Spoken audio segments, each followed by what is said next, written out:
গোসল, গোসল ফরজ। গোসলের ফরজ কয়টি? গোসলের ফরজ কয়টি?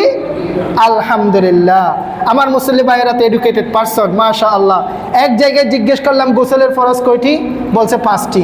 কেন গোসলের ফরজ 5টি কেন বললেন হুজুর? ওযুর ফরজ তো 7টি বলেছি, গোসলের ফরজ যদি এর চেয়ে যদি বেশি না বলি তাহলে আপনি রাগ করবেন না? এই বলে কয়টা বলে দিল? 5টি। গোসলের ফরজ 5টি বলে দিয়েছে।